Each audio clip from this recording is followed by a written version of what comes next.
नमस्कार दोस्तों, आज एक काफ़ी इंपॉर्टेंट टॉपिक पे बात करेंगे कि जो एम्प्लॉयड स्कीम है जिसका सस्पेंशन किया गया है सेंट्रल गवर्नमेंट द्वारा और काफ़ी सारे स्टेट गवर्नमेंट द्वारा भी, वो स्कीम एग्जैक्टली है क्या और इसका ग्राउंड में इम्पैक्ट क्या है। चलिए स्टार्ट करते हैं इस वीडियो को। MPLAD, member of parliament local area development scheme. ये जो स्कीम है दोस्तों, वो PV नरसिम्हा राव गवर्नमेंट ने 1993 में स्टार्ट की थी। ऐसा बोलते हैं कि PV नरसिम्हा राव गवर्नमेंट काफ़ी क्राइसिस सिचुएशन में आ गई थी और क्योंकि वो माइनॉरिटी गवर्नमेंट थी तो MPs को खुश करने के लिए उन्होंने ये स्कीम उस समय स्टार्ट की थी, ऐसा बोलते हैं। तो उस समय करीबन 5 लाख रुपए हर MP को मिलते थे इस स्कीम के अंतर्गत।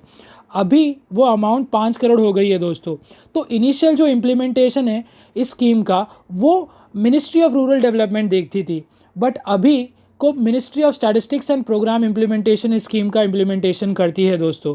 तो इस स्कीम के अंतर्गत जो पैसा आता है वो डायरेक्टली MP को नहीं मिलता, बट कि उस जगह के लोकल अथॉरिटी को मिलता है और MPs को एक लिस्ट देनी होती है जिसमें डेवलपमेंटल एक्टिविटी की ज़रूरत होती है, जैसे कहाँ रोड बनना है, कहाँ स्कूल बिल्डिंग बननी है, और वो जो लोकल अथॉरिटी है फिर उस स्कीम को इम्प्लीमेंटेशन करता है। दोस्तों, ये जो एम्प्लॉयड स्कीम है इसका लोकल वर्जन भी है जहाँ पे स्टेट गवर्नमेंट्स अपने MLAs को पैसे ट्रांसफ़र करते हैं।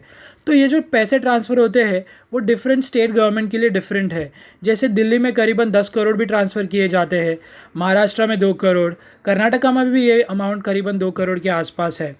तो ये जो लोकल स्कीम है उसका जो पैसा है वो स्टेट गवर्नमेंट देती है।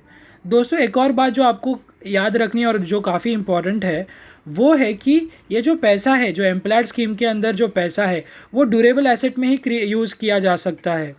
जब इमरजेंसी सिचुएशन हो जैसे कि कोविड क्राइसिस, तभी इस फंड के अंदर जो पैसा है वो नॉन ड्यूरेबल एसेट क्रिएशन के लिए यूज़ किया जा सकता है। जैसे रिसेंटली कोविड क्राइसिस के बाद ये जो पैसा है, जो एम्प्लॉयड स्कीम का जो थोड़ा बहुत पैसा था लोकल अथॉरिटीज़ के पास, वो पर्सनल प्रोटेक्शन इक्विपमेंट खरीदने के लिए भी यूज़ किया गया।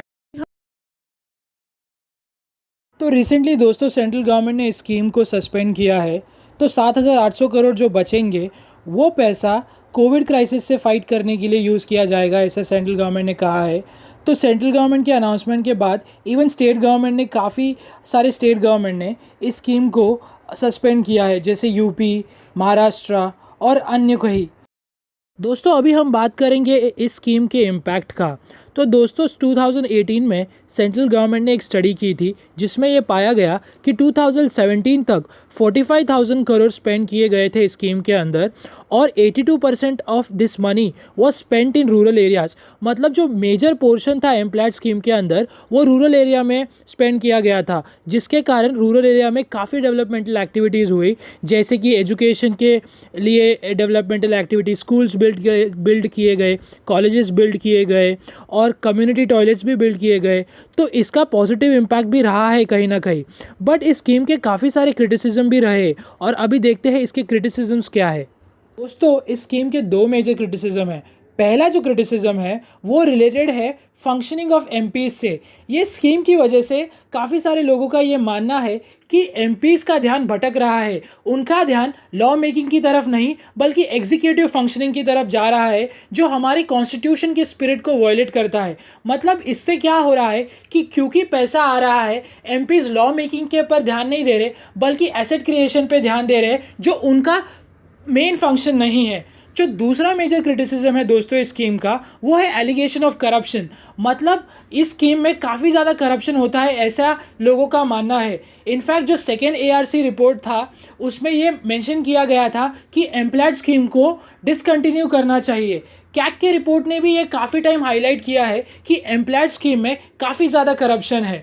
दोस्तों, फाइनली हमको ये भी पता होना चाहिए कि 2010 में सुप्रीम कोर्ट ने इस स्कीम को मान्यता दे दी है। दोस्तों, अगर आपको ये वीडियो पसंद आए तो लाइक और सब्सक्राइब ज़रूर कीजिए। Thank you.